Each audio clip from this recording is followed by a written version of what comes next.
Should I dress as Beyonce for the Renaissance Fair? It's me, Margaret. God, are you there?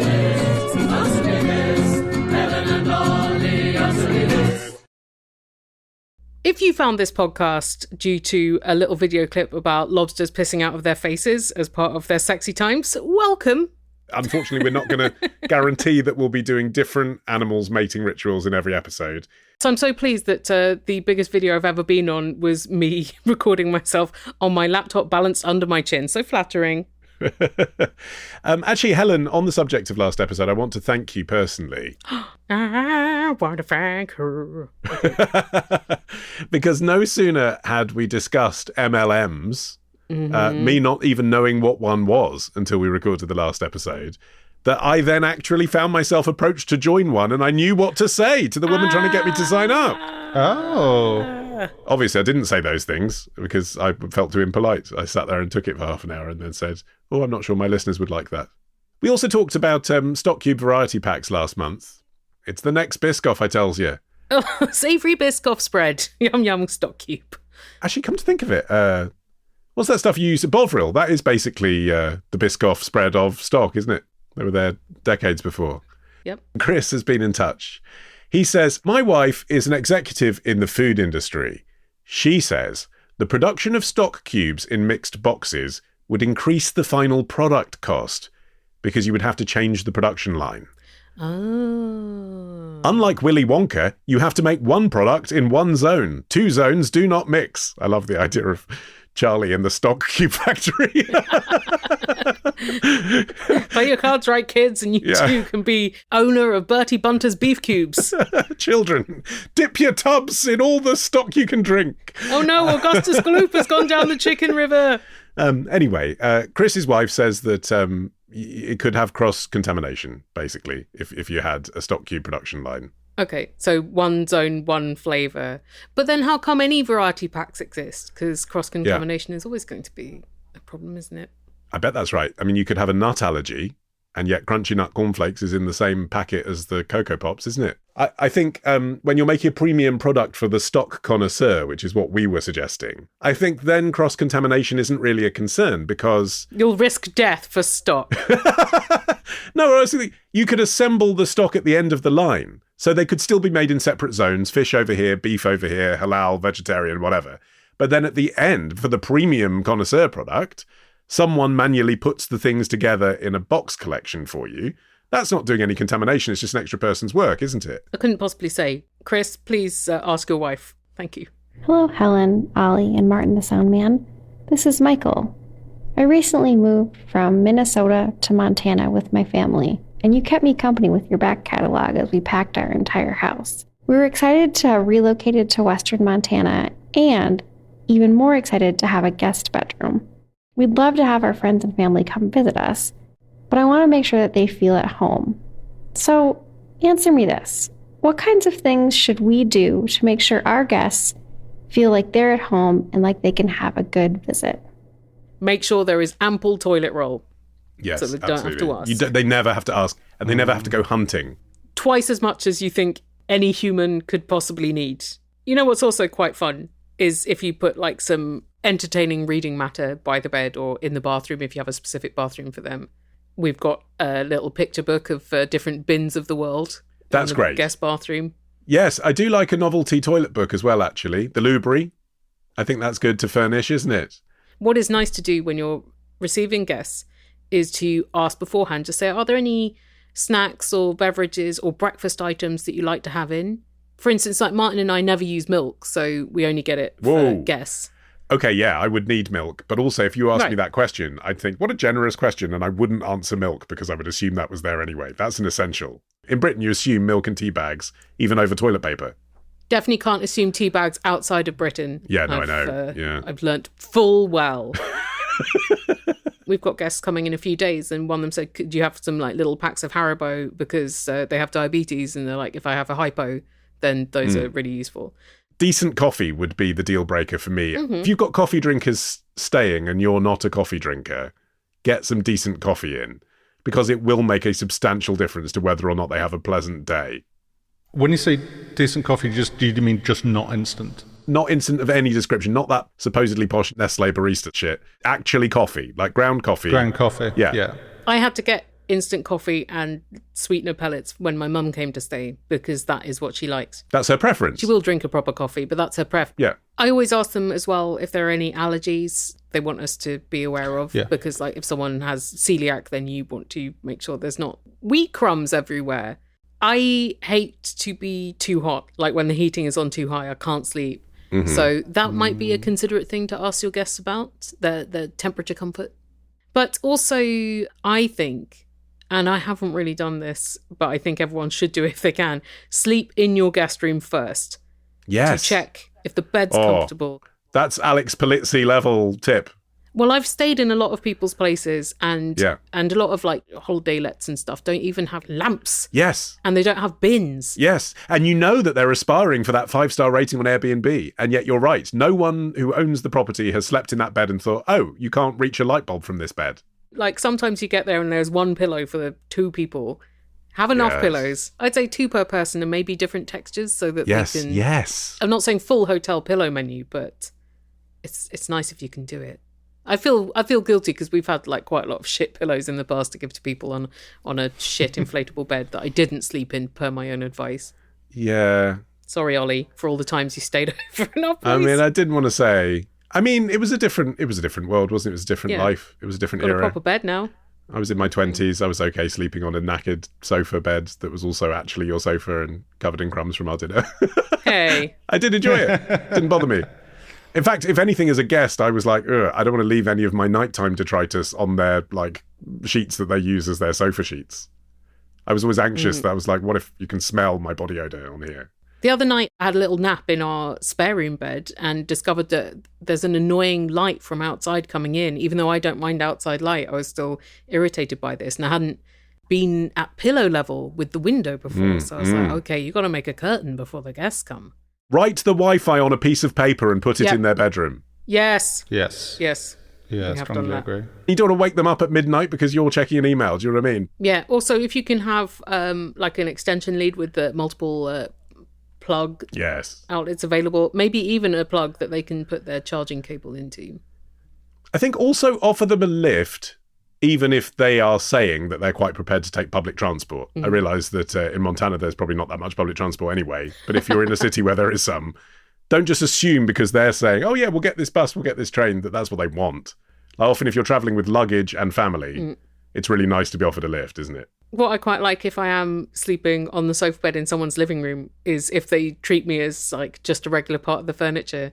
I used to stay on my friend Jen and Aaron's sofa bed in Chicago, and for some reason I slept on it really well every time, even though objectively it was a bad bed and was on an angle, so you always felt like the sofa was going to swallow you. But like one day their toddler came in and just like sat on me and watched Bluey, and I was like, oh, that's nice. Oh, the dog came, I felt I really enjoyed that. Feeling like the people around you aren't standing on ceremony for you, even though they may have constructed a special pillow menu beforehand, is important too, isn't it? I mean, I think as well, think about what you do as hosts that's part of your usual routine that might be weird for someone else. For example, do you need to walk through their bedroom to have a shower in the morning? Oh. Maybe warn them of that. Do you go round turning off all the lights at night to be quote-unquote green, as my father-in-law does?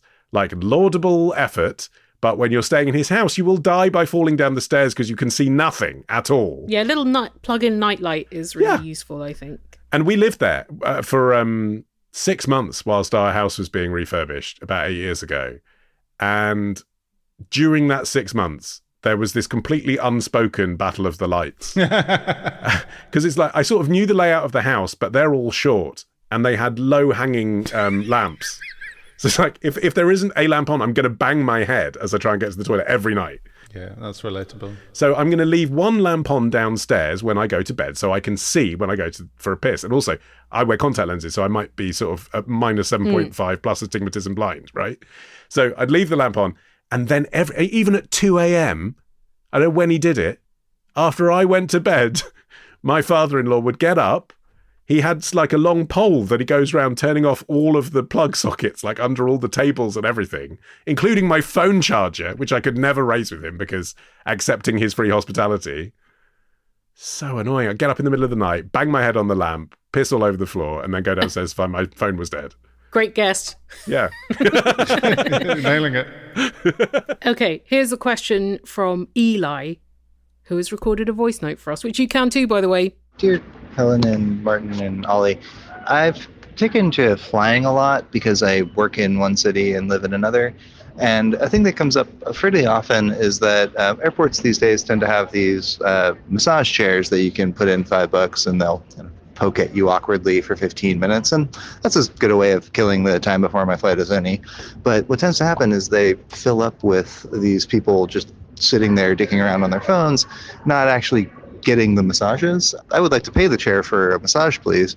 But I don't really know how I can broach the subject without seeming like a dick. I've just been sort of standing awkwardly near the row of them by my gate for the last 10 minutes or so, hoping to imply that there's a line. And other than avoiding eye contact with me fastidiously, no one seems to have noticed. So any advice would be great. I wonder if this is more a lack of chairs in airports issue than an Eli issue or a massage chair issue. When I've sat on those massage chairs, it's for lack of anywhere else to sit. If someone came along and said, I want an actual massage, could you get up? Would you get up? I suppose I'd have to defer to the person who wants the massage, but it's like, if there's nowhere else to sit, I sort of get why people are sitting there, and that's why they're pretending to ignore him. But then it is okay to ask, isn't it? Instead of standing awkwardly by a row of them, because people in airports are deliberately trying to not acknowledge the presence of other people in airports because other people in airports is what makes airports bad. I think you have to say, excuse me, I was hoping to get a massage. Is it okay if I use the massage chair for 10 minutes? I mean, you just got me jumping out the chair. I wonder whether Eli is a parent, because I've got a lot of experience doing this in the form of when a couple of older kids are climbing all over the Thomas the Tank Engine machine, and my younger son wants a go on Thomas the Tank Engine. Right. Like, it's the sort of unwritten rule of parenting that the younger children at whom those things are aimed get priority. So you get to kick the 9-year-old off, and I've never been questioned. What do you do? March up and go, beat it, kid. Yeah, basically. And I still think that, like, all the practice of doing that, you know, what I tend to do is turn up with the coin in my hand. Like, your presence is stopping me from entering this coin into that slot is the implication of my physicality at that point. Yeah. And then that just scares them off. So I feel like, although that's children, I feel like with grown-ups, I'd be able to exude the same natural authority that would translate in this situation. Yeah. If Eli isn't a parent and hasn't had these scaring kids off the Thomas the Tank Engine on-ramp, by saying to someone you just want the massage and then they can resume the chair, maybe that will take some of the awkwardness out of it. But I think I would still not feel that relaxed getting a massage in a chair with someone waiting to sit in it again. That's also true. I think I know what I would do in this situation. It might be a little specific to me. I do like to go into a deep squat, and I would go into a deep squat right in front of them. Right. And then if they looked at me like they were upset, I'd be like, oh, I'm just checking out the action on this. Looks like it's got a really good suspension. How's it feeling for you? Until they got creeped out and fucked off. They'd get creeped out immediately, yeah. If you're facing them. Straight away. Yeah. Although even if you're reverse cowgirling it, I think they'd still be pretty scared. Yeah, that would be weird, because I'd like to make eye contact. I didn't realise you were such a creep. How have you not realised that? If you've got a question, email your question to answer me this podcast at googlemail.com. Answer me this podcast at googlemail.com.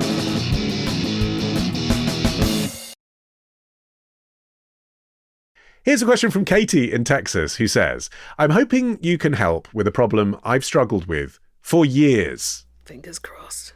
My husband and I live in a smallish city and work in related fields. We often find ourselves in professional meetings together. Helen, answer me this. How should I greet my husband in a business meeting?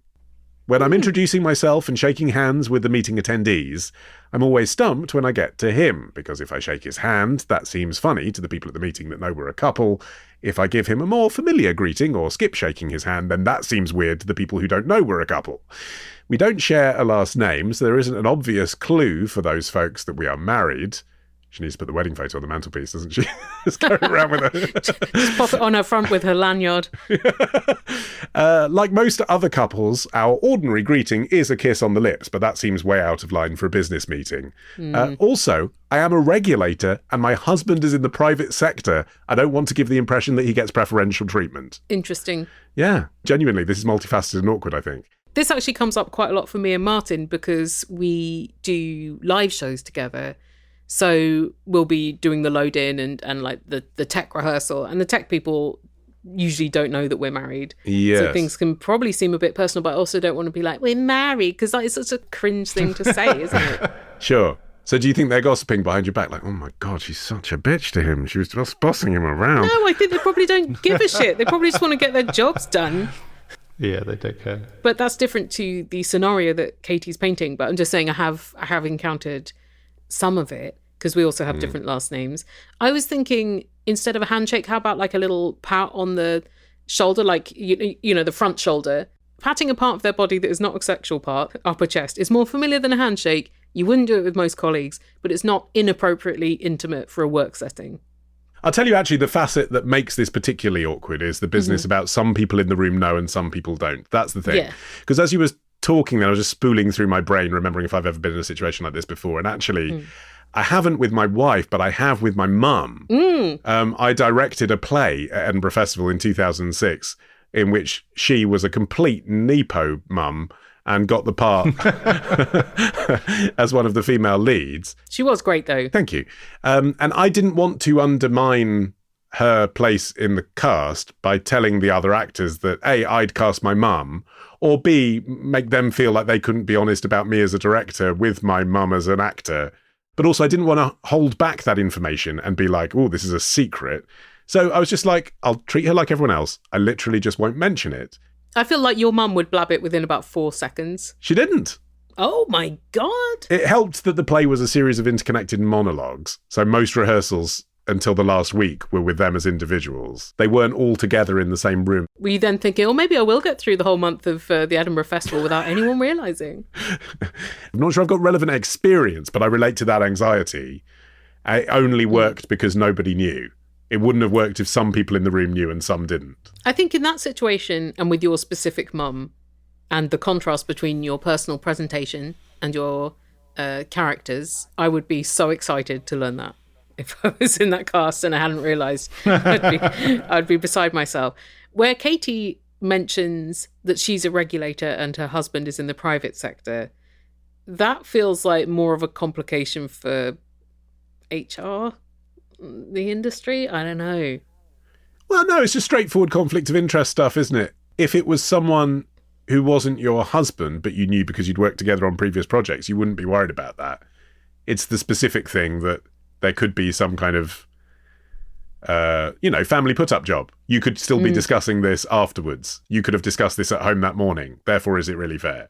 Would it be shit to do like a little bit of fake domestic stuff in front of them, just be like, oh, sorry to bring this into our professional lives, but I just wanted to ask you, did you remember to turn the oven off this morning? Did you remember to take the kids to school? That kind of shit. Yeah, just so it's implied, but it doesn't have to be explicitly said. Yeah, I feel like that would help people catch up very quickly. However awkward it is for the nepotism thing, it's probably the lesser of two evils to just say, he's my husband, as you greet. You just every time have to do the performative, awkward, kiss on the cheeks, turn to everyone else, he's my husband, and then get on with it. Do it with everyone in the room. Hello, hello, not my husband, not my husband, yes, my husband, not my husband. There you go. Let us know how that turns out. Here is another workplace question from Anonymous, who says, if you have to give me a name, can it be Raphael? Okay, Raphael. Yes. Done. Raphael says, my wife and I live in the US and run a couple of art galleries for an artist of some renown. He's being evasive. It must be Banksy. We just opened up our second location a few months ago, and while it has entailed long hours, hard work and plenty of stress, all early signs point to it being a success for which we are very grateful. There you are. Husband and wife working together can often be for the good. There you go. Yeah. One of our regular collectors came to see our new location a couple of weeks ago. He's spent a few $1,000s with us over the years, and he's a nice guy. We've never been for drinks or dinner with him, but he is someone with whom I have a friendly professional relationship. Mm-hmm. I mentioned it had been a lot of hard work getting everything set up, and we were eventually going to be looking for staff to help us out. He texted me a couple of days later, saying he had been thinking about what I'd said, and he'd love to help us out. Oh dear, that's not what you wanted, is it? He offered to catch a 1-hour flight to our location one weekend a month and stay with friends so he could work the gallery and to help us get some time off. Okay. I mean, that's generous, sort of. I mean, it is. It is generous. It is generous. While I appreciated his offer, I politely turned him down. I'm only interested in you for the money, I said. I said that my wife and I have to invest a lot of time in training people, and we'd need someone to be able to do more hours for it to be really worth our time. I also said that going from being a customer to a co-worker would be a somewhat tricky dynamic. Yes. All of this is true, but he runs his own business, and I get the distinct impression that he thinks our job is easy, when there is actually a lot of work going on behind the scenes too. I think he would be telling us what to do, despite our years of experience in this arena and being consummate professionals. Also, weekends? Fuck off, mate. That's when I make the most commission. Come to a fucking Tuesday, you bellend. Gosh. I think your language betrays your expat status there, Raphael. You're not as anonymous as you think. Yeah, I haven't heard an American use bellend. No. But I love that you are.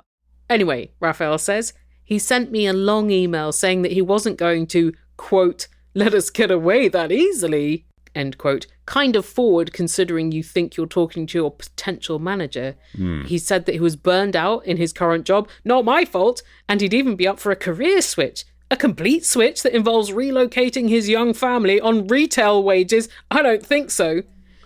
I understand his frustrations, but he's essentially applying for a job that doesn't exist, and that he wouldn't have a cat in hell's chance of getting even if it did. So Ollie and Martin the Soundbag, love that has stuck with some listeners, answer me this. How do I tell this collector and his midlife crisis to politely fuck off while not affecting his love of the art? And presumably his expenditure upon the art, I'm getting from this. Like if he became a poorly paid staff member, he would not be spending several $1,000s on the art. Indeed. You can't have it all, Raphael. Like, if you've groomed this person as a customer to the extent that they enjoy your company and your whole setup so much they want to come and work for you, and then you're going to say, no, I don't want you to do that, then possibly you are going to ruin that relationship a bit. And so in a sense, it is a commercial decision that you're making here.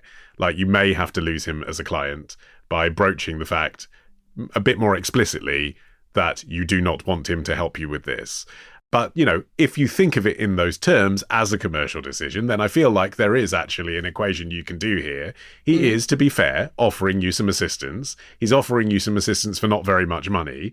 You're being very dismissive, I would say, in this email of his entrepreneurial skills, given that you feel you know more about the subject area that you work in. But maybe he would have something to offer, and so it would be worth trying it out for a month and seeing what happened. But if in your head, I think you know the answer really is no. If in your head you think, no, it's not worth that, and I'd rather lose him as a client, then to be honest, you've just got to treat this conversation like you would with any awkward client. The fact that you've had a good relationship in the past, you don't have to be a dick about it. But I think you just have to be like, well, that's a shame. He's done these things that mean that actually we're not going to be able to carry on the relationship as it was before, but we definitely don't want him hanging around and being weird. So, yeah, however you say it, that's the conclusion, isn't it? What I didn't like in the email was this guy saying that he wasn't going to let us get away that easily. I imagine he meant that to be playful, but because he's asking you for something that felt very coercive. Yes, yeah. But maybe he's Billy Big Dick in his world. Yeah, sounds it. Yeah, so that way of talking, it like rubs you up the wrong way, but actually, yeah, he thinks it's such a great offer that he's making you to give you part of his time. Yeah. That it wouldn't occur to him that would be coercive. Yeah, I mean, sorry to repeat myself, but as with the MLMs question we had before, I think you have to be firm and say, like, that's very generous of you to offer. I'm afraid we can't make it work and we're not in a position to hire at the moment. If you want to scare him off properly, just tell him what the money would be. But what this seems to be is like a fantasy of escape for him, right? Like the reality is not what he imagines. Obviously makes no sense for him financially or practically. So if you are friendly, I know he's irritated you because you feel like he's not respecting what goes into your work. But I wonder if you wouldn't mind having a conversation with him where you essentially play job therapist, just like get him to spill about his current work frustrations. You don't need to offer solutions, just listen. What a therapist would say is something like, what I'm hearing is, and then repeat back a summary of what they said. Is that right? There's more to therapy than that. Helen's just cut through 3 years of training right there. I'm just saying that is a technique you can use. Maybe that will make him feel someone is being sympathetic. Maybe it will help clarify what he does want. You could also suggest, if you can, to take some time off so that he defrazzles a bit and gets some space to think of next steps. So maybe that would make him think about other things he could do that would be an escape from this situation that he's not enjoying, that aren't this one, which is not a solution, really. It just creates different problems, including for you. You could also say, when I felt this way about work, I found getting therapy really helpful. Implied, take your midlife crisis to a professional. Or you could actually create the opportunity that he really wants, that he's fishing around for, but isn't the reality of what you and your wife have set up working in a gallery. So what he wants, you reckon, is basically to invest a little bit of his time, maybe money, but then have some fun and some job satisfaction in return. You could, I mean, it's extra work for you, but it could bring in some money. You could create a side hustle, couldn't you? Like an art fair where he gets to talk to members of the public about his enthusiasm for the art. And he gets a commission on whatever he sells, but it's not your business. It's not your main thing. It's an event that you create specially for him to participate in that could end up with him managing to buy and manage some inventory that otherwise you would have to be doing yourself. So wait, that is time-consuming for Raphael. Raphael's not getting commission and essentially setting up a rival business for this guy. This seems like a terrible solution, Ollie. Well done. Well, I'll tell you what it's based on. It's based on what worked for my dad. So one of his customers who bought a vintage Bentley from him, so similar sort of thing, you know, expensive purchase. Yeah, wealthy guy. Rich clientele, exactly, clientele that were wealthier than the actual proprietor. He basically, the guy who I'm talking about, wanted to buy the car not because he wanted the asset, because he already had lots of assets because he was a wealthy person. What he really wanted was to buy a social life that went around the car. What he wanted was to have a ticket to turn up to Silverstone effectively every weekend. They ran a vintage race and chat to other vintage car enthusiasts. And by buying the car, so, you know, my dad made money out of that, he then did open up that world of other enthusiasts and ultimately ended up actually investing in my dad's business. And it worked really well. Like, he was a silent partner for 20 years. He did not offer my dad business advice in particular. The only time, as far as I could work out, that they had sort of regular conference calls was when they were going to make a big purchase. Like, my dad would be like, I need to take a punt on this thing that's going to cost £500,000. Obviously, he'd be part of that conversation. But on a daily basis, like, you know, what should we be selling this for? Should we employ this person? He wasn't involved in any of that. And it worked really well for both of them. Like, he did it for a sort of social thing for him as a business to invest in. And they actually ended up being friends. So I have seen this work. But that's with the context of car. Like, there is already a community around. What in the art market exactly is equivalent where you can invite him into a community, because that's what he really wants, without encroaching on your actual business. The other thing that I suggest, based on my own experience where I get people asking me to hire them to do what I'm not sure, is just leave it quite a long time to write back to them so that their ardour has cooled. Couple of weeks minimum should do it. Well, I suppose the comparison there between art and what we do is we are doing something that other people do as a hobby, and actually making money at it is harder than it looks. That's the corollary, isn't it? And people don't think that work is involved. Yeah. Maybe you could just start moaning at him loads about what hell your job is. Like, oh my God, it's so hard. And hard in a way that's not to be solved by hiring other people, of course. Just put him off. Also, weirdly, it strikes me that the sort of instinct that you might have of like, well, the job to give this guy is cleaning the broom cupboard, that'll sort him out, would be wrong. Because it sounds like he'd probably enjoy that. He probably wants a break from the executive world that he's part of. But I think actually, like, if you made him your bookkeeper for a week, then he'd run a mile. Do you know what I mean? Like, if you actually had to be involved in the under-the-hood tediousness of the kind of job he does, but at a much lower level, completely separated from the art, then he might think, actually, this isn't so different and it's worse. I don't know. In the American market particularly, you might get people who are like, sure, this is shit now, but I can use this to work my way up to the top, rather than, oh, this is terminally shit. I think maybe better to misdirect him into aspiring to other careers, like windsurfing instructor. There's windsurfing instructors listening to this being like, it's a profession. I know. We haven't got time for these people just thinking it's a summer job. But that would make it someone else's problem. In the 90s, I hired a 12-person web team to build and run my websites, and I realised my tech dream. Then the dot-com bubble burst, and I had to drown them in a stream. Why didn't I just sack them? But now, thanks to Squarespace, you can do it alone and build a lovely website for tablet or smartphone. Enjoy it now, cause in 10 years you'll be replaced by a drone. Just like Terminator 3.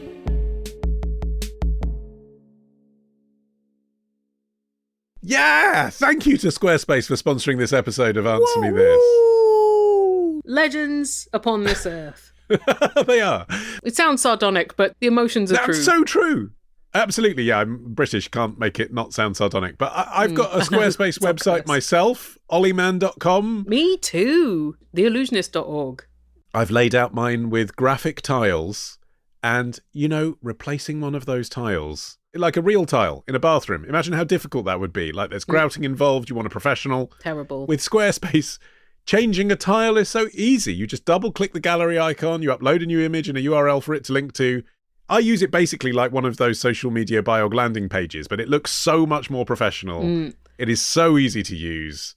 Oh, if only all bathroom refurbs were so easy. Right. And changing the tiles means if I want to, I can just pivot my career in seconds. I could become a bicyclist. Really? Anything, doesn't matter. Sure? I think there'd be other work involved, but the website could look immediately Tour de France level. That's what I'm saying. Go to squarespace.com/answer. Have a play around during the 2-week free trial, and when you're ready to launch, save 10% off your first purchase of a website or domain using our code ANSWER. Here's a question from Charlie from Leeds, who says simply, Helen, answer me this. What the fuck was up with Deely Boppers? Now, was this a I Love 1980 TV clip show? What was that about? I actually didn't know what a Deely Bopper was. Helen has explained to me off mic. Deely Boppers are those headbands that have 2 antennae, sort of springy antennae with things on top, like maybe little furry gonks or little mirror balls or like a cartoon character on each one. Yes. Did you know what they were but didn't know the name? I'm distantly aware of headwear shaped like that, but not really as a trend. What Charlie says is, I recall wearing them to parties as a child in the late 90s and early noughties. But how long had they been around for? Were they just a fad? Why did they disappear? I'd forgotten all about them till just now. 4 a.m, !! And I can't stop thinking about them. Help. Oh my God, this is such an evocative email. Thank you, Charlie. I love it. Where do you want me to start? In 1981, when the Deely Bopper was invented by Stephen Askin. I mean, James Earl Jones doesn't ask where you want him to start. He just evocatively takes you back to the very beginning of the story and delivers with gravitas, Helen. The year 1981. The man, Stephen Askin, a marketer of novelties like giant foam cowboy hats and, at the height of the Iranian Revolution, a dartboard featuring a picture of the Ayatollah Khomeini. Sounds like my kind of guy. I like a novelty purchase. Inspiration struck one day as he watched the Killer Bees sketches on SNL, where cast members wore bee costumes with bouncy antennae on their heads. Right, I see. So actually it's the props department of NBC, really, that created Deely Boppers. He thought, I could market this shit and put different things on the antennae. And he tried them out at various gift shows and fairs in LA in 1981. First time out, he sold 800 of these at $5 each. And they were so successful that he took them to the Ace Novelty Company, which began selling them in the US in April 1982, and they sold tens of thousands straight away. And people were even wearing several pairs at once. It's interesting that something that started with John Belushi so quickly skipped into children's wear. Do you know what I mean? Because he was quite edgy, really. Yeah, well, I suppose you wouldn't necessarily look at a Deely Bopper and think John Belushi, because there's a couple of steps in between. Thing is, it was a very big fad, and then very, very quickly imitators sprang up, and so they hadn't patented these things. And then the fad just stopped. They do still exist, it's just you only wear them at places where you'd expect someone to wear novelty headgear, such as a Halloween party. The only times I can remember wearing them is at like Christmas parties or a stag do. I wore some with little penises on. We didn't have those at my stag do, but at my wife's kind of sort of quasi hen do, my grandmother at the age of 92 did drink through a cock straw, and that's one of my most treasured photographs of her. Oh, good for you, Terry. I didn't know until today, thanks to Charlie, that these things are actually called Deely Bobbers. Oh, that makes much more sense. It does make more sense. Why? Because they bob. Because they bob up and down. They bob up and down, yes, but also people bop at dance things, and you're dancing in them. But it's not the dealie that bops, it's the person. Yes. Gives you the opportunity to do different things in them other than bop.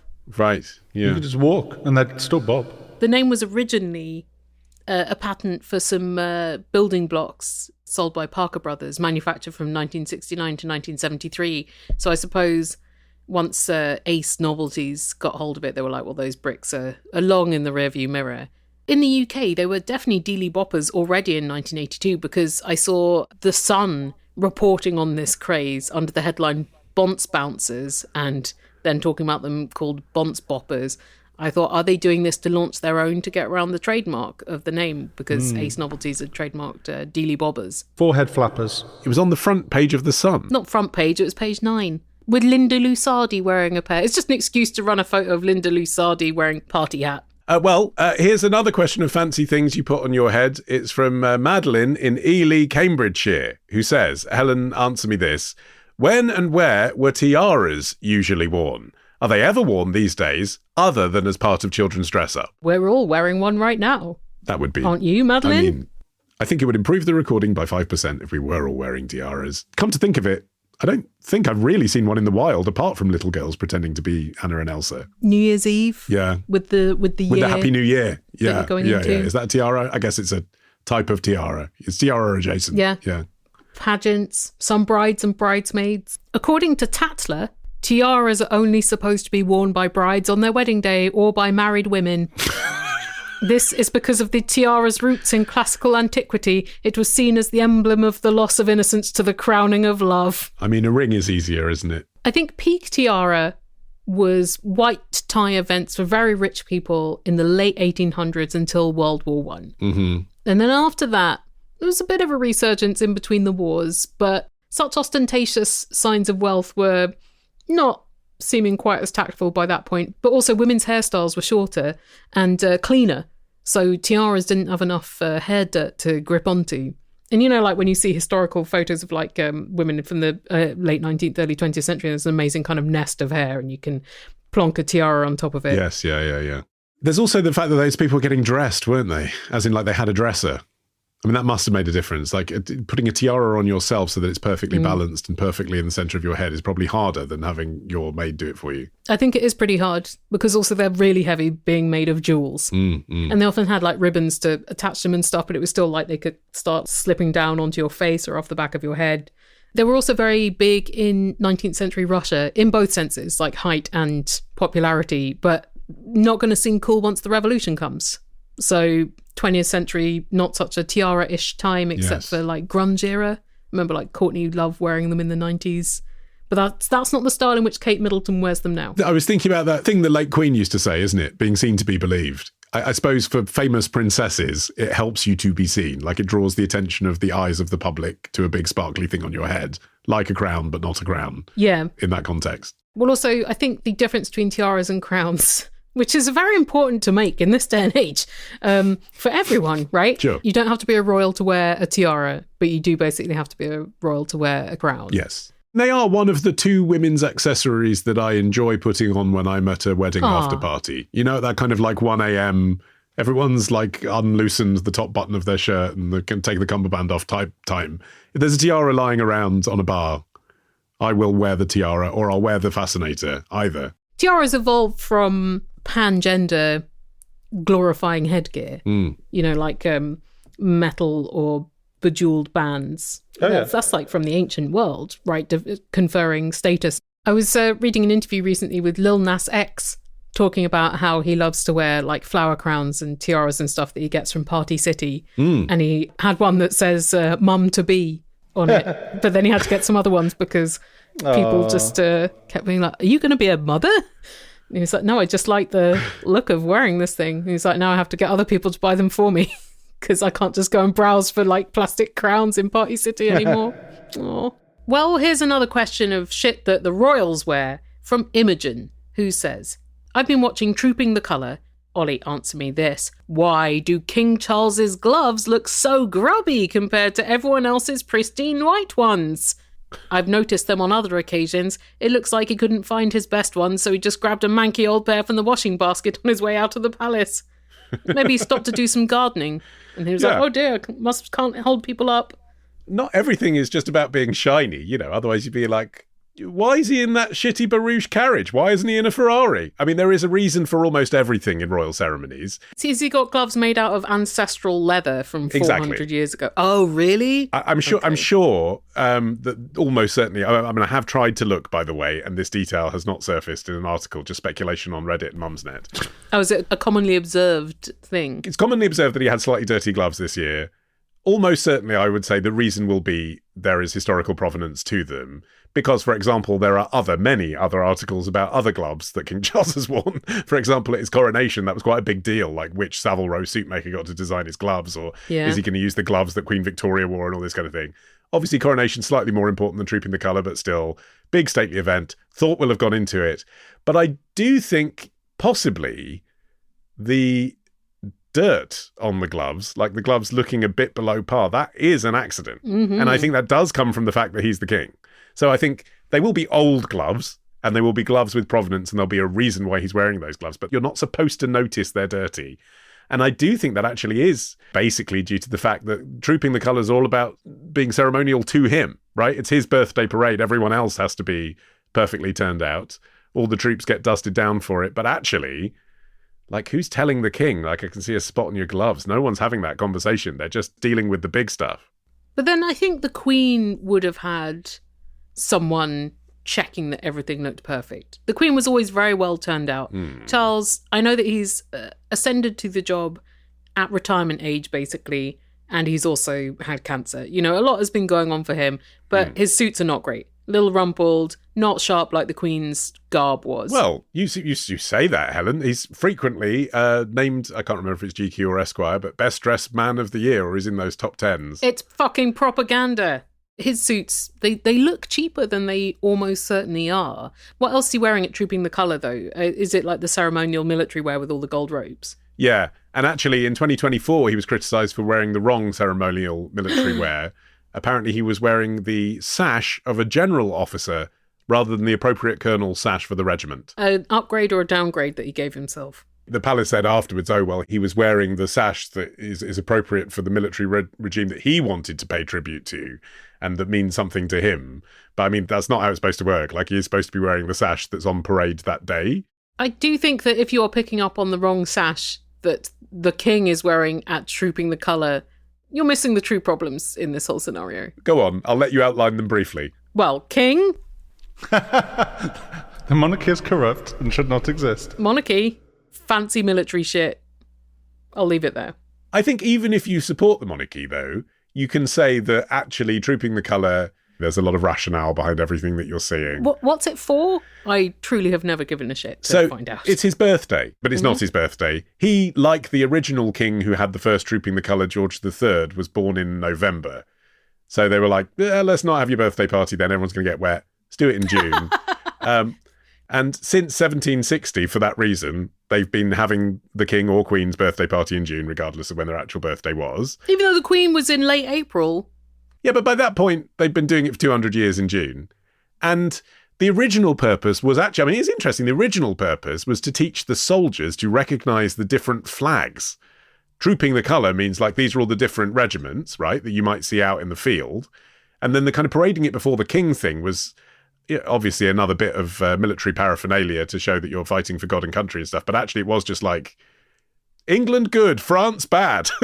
Not everyone there was that educated. Oh. So it's like an elaborate pub quiz where they're like, which country's flag is this? Yeah, well, just like, Jesus. Again, in a world before imagery beyond, you know, what you'd see in a church or a gallery, it was a way of making sure everyone had seen the full regalia of the army that they were supposed to be fighting for. Nowadays, its main purpose is to give Giles Brandreth a commentary gig. Wow, that's a lot of money to spend on Giles Brandreth. A PowerPoint is available. But it is, I think, a great vibe if you like that sort of thing. I mean, my son sat and watched it this year, and it was interesting. I was watching it with him and trying to explain it all to him. I suppose it's literally still that, isn't it? It was an explainer to the soldiers in the 18th century. It's still sort of an explainer now because it comes with all these weird questions. Why is he wearing that? Why is he doing that? And then you inevitably start explaining the royal family whilst you're watching it, which is, what the royal family want you to do. Well, they've been doing this for 400 years, and, well, he's the head of the army. But, that's the point of it. Although it's strange that it's believed by anyone still that that's the best birthday present you can give the king. And like you say, he's been in the public eye his whole life. He's got cancer. Clearly, the best present for him would be to be left the fuck alone. Let him go and play Twister with Camilla. Just stick him in one of those massage chairs and give him 10 minutes of peace and quiet. Yeah, exactly. Take his gloves to Timpson's for him and bring them to him. And leave him the fuck alone. Leave him the fuck alone. Speaking of gifts, we would like to give one to Rupert, who says, I'm so glad you're back. Could you play the jingle that begins, if you don't really know what a question is, then you're probably in the wrong place? The Godcast jingle, as we call it in the trade. By Gavin Osborne. Yes. Rupert says, it's my favourite and I sing it to myself at least once a week. Much obliged. Oh, that's nice. How could we resist such a request? If you don't even know what a question is, then you're probably at the wrong place.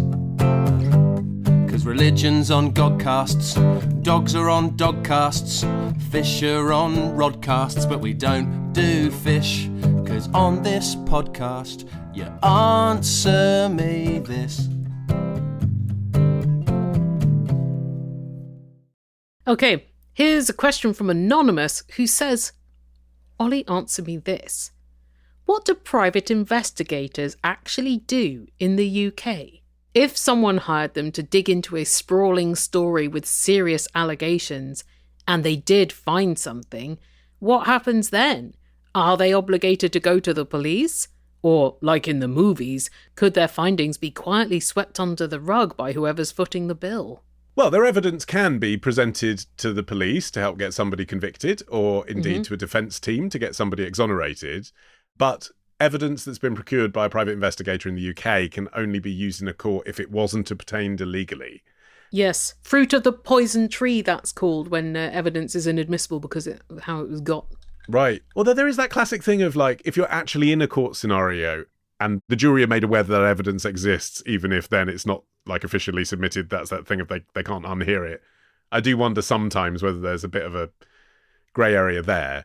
But in general terms, the PI who's obtained the evidence would have to stand there in court to defend how they'd got it legally.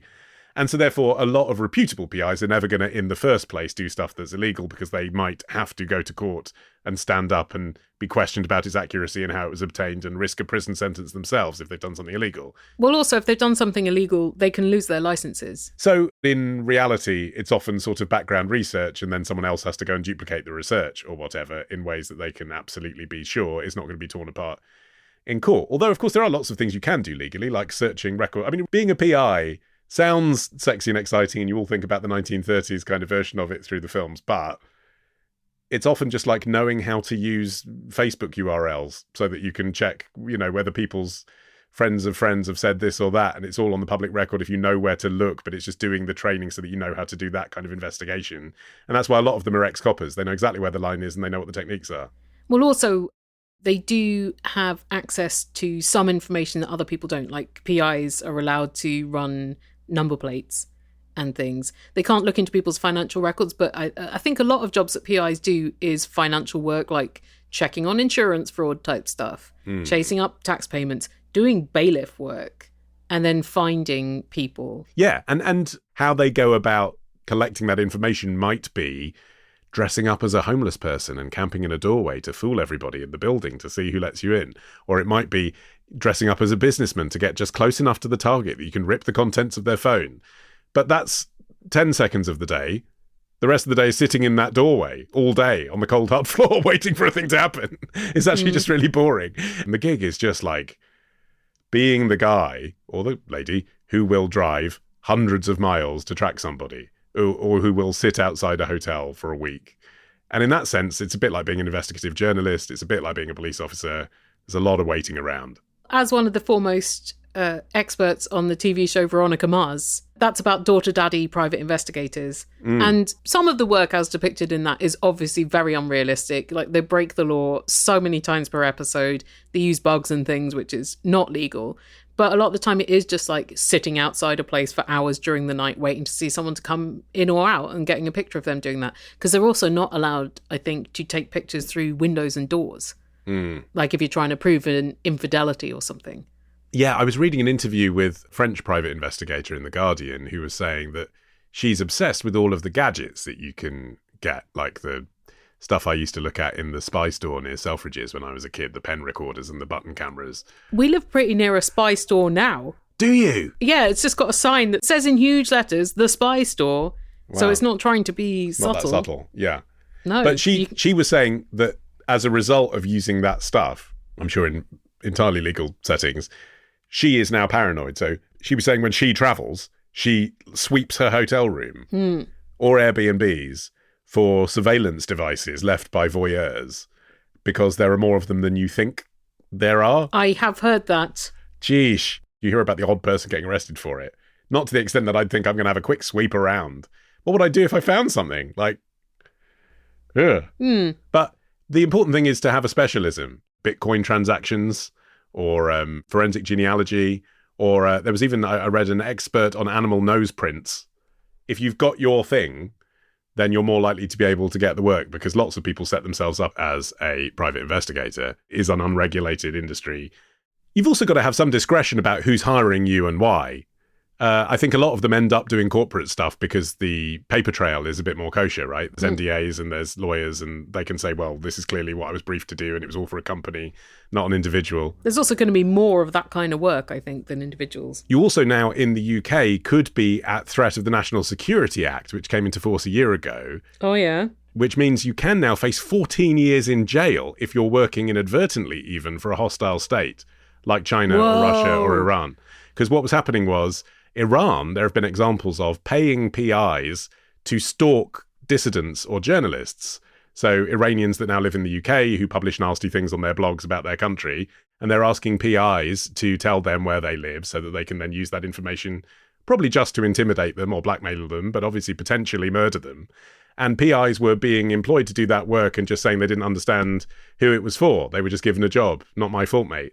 And now there's actually a law that says, no, you cannot work for a hostile state. Does that count if it's coming through an intermediary so you genuinely didn't know? It's not good enough. Yeah, you need to know. Yeah, right. You're still on the hook. Yeah. That's the due diligence that's impossible to do, though, isn't it? Yeah, but if you're a private investigator, you've probably got a better bet of doing it than most people. I mean, I guess so, but then you've got to do the work of, you've got to do two jobs then. I guess. But you couldn't really argue in court, look, I just had no way of knowing who this person was. Anyway, listeners, we would love to have your questions for future episodes. Send them via voice note attached to an email or write an email. But please don't get ChatGPT to write your email because we don't like that. And we can tell because they've got those long dashes. Yeah. You were on it right away the other day, Ollie, when we were going through our inbox. I was like, this feels weird. It's got an uncanny feel to it. Oh, yeah. And it's got the long dashes. I know what's going on here. Yeah, you clocked it right away. But send us your human-wrought questions to the contact details that are on our website, answermethispodcast.com. And also on there, all of our other episodes from the last 1,000 years. If you are looking for our first 200 episodes, you can buy them at answermethisstore.com, along with our special albums. Also, we are doing another edition of Petty Problems, our live video streaming series, especially for our paid-for members, on the 23rd of August at 10 p.m. Now, that is bank holiday weekend here in the UK, so you can remember, when it's Reading Festival time, when it's the Notting Hill Carnival time, don't do that. Watch the Answer Me This live stream instead. All you need to do is join us at patreon.com/answermethis for an hour of live-streamed entertainment. It was great time last time because also lovely for Answer Me This listeners to get to interact with each other. Yes. In the sidebar chat while we were talking and to give us feedback straight away about the problems of theirs that we were talking about. You can actually watch that if you missed it. Again, if you join our Patreon, patreon.com/answermethis, and then just click on collections, There's a collection called Petty Problems. It's only got one video in there now, but all our future episodes of that will go in there and you can watch them at leisure. If you have a petty problem, something unserious, something trivial, can be still very annoying, send it to us in an email entitled Petty Problems. If you are Patreonizing us at patreon.com/answermetthis, you can message us there too if you want. If you'd like to listen to other stuff that we've made, it's all over the internet. Mine is at ollieman.com. I wanted to tell you actually this month about a guest slot that I've done, because we love to guest on other people's shows. Absolutely. If you head to ollieman.com and click guest appearances on my website, then you'll see that I've been on My Mate Bought a Toaster with Tom Price. I've done My Teenage Diary with Rufus Hound, Scummy Mummies, many more. This month, an Answer Me This fan actually reached out to me. He's called Darren Hill. He does a show called The Story Pilgrim, where he walks around different cities around the world. And he asked me, would I like to go for a walk with him and where would be significant to walk around for me? So, of course, I took him to Letchworth Garden City for the day. Oh, had he been there already? He hadn't been there. No, he's been to places like Singapore and Riyadh. Because I essentially did a version of Welcome to the Places of My Life with Alan Partridge. We went to the Broadway Cinema, we went to the world's first roundabout, and many more places of interest. But as we walked around Letchworth, we talked about my childhood and my career, including meeting you both at university. Aww. But if you're interested in me as a guest, talking about my life for an hour, then you will probably enjoy that interview. You can find it by going to ollieman.com and clicking guest appearances. Fun. Helen, you've been on Radio 4. Yes, Martin and I. And therefore, I'm sure, on BBC Sounds, am I wrong? Oh, God, I don't know, because they've changed how you can access BBC stuff outside of the UK. Right, so okay. Maybe. But Martin and I made a very beautiful one-off piece called Souvenirs, which is the story of a friendship torn asunder by typefaces and some very petty shit happening as a result. And my mum called me at 1:45 in the morning, her time, to tell me how much she enjoyed it, which I thought was an incredible accolade because my family doesn't really dole out compliments. Yeah, I feel like in most cases it's saying my mum liked it or my mum was at the gig is like a bit of a burn. Yeah, that's the low-hanging fruit. But in this case... Whereas in Helen's case, 45 years it took for that. It's the first time she's got more attention than the dog. Well, the dog's dead. The dog's been dead Even since after 2013. the dog died, that's the first time you've had more attention. Thanks. That's available on the BBC website to listen to, depending on where you are in the world. British people just type souvenirs into BBC Sounds. Yeah, but it's not John Finnemore's souvenir programme. Okay, fine. And I'll also link to it at theillusionist.org. And on there as well, I've had this 4-letter word season going for the last few weeks. And the most recent word is dino, as in dinosaur. And Hannah McGregor from Material Girls podcast and long-term Answer Me This listener was on it because she's written a book about Jurassic Park. So it's very entertaining. Martin, what have you been up to? Oh, tons. Lots of exciting things. Yeah, I mean, maybe just keep it pertinent to things that people can find on the internet with your voice in, if that's okay. Listen to Souvenirs, I would say. Martin sings some beautiful refrains in it about the Spice Girls. And yeah, if you want to find other music that I've done, you can go to palebird.bandcamp.com. That's pale bird, like a goose. Oh, we got such a nice email from an Answer Me This listener saying how much they love one of your old songs, 10,000 Letters of Love. 10,000 Letters of Love. I'm going to release a new album hopefully this year, but that's not ready yet. So until then, you've got the old shit. You can also hang out with me and Martin in real life. There's an Illusionist meetup in August. Oh, is there? Yes, there is. Cool. We're going to the beach. Are we? And usually there's some Answer Me This listeners at Illusionist events. Anyway, I can't remember what the date is, but it's theillusionist.org/events, and it's in Vancouver, BC. And wherever you are in the world, for free, you can listen to the next episode of Answer Me This. That'll be out on the last Thursday of August. We'll see you then, unless, of course, you pay us money at patreon.com/answermethis. And we'll see you for Petty Problems on the 23rd of August. Bye!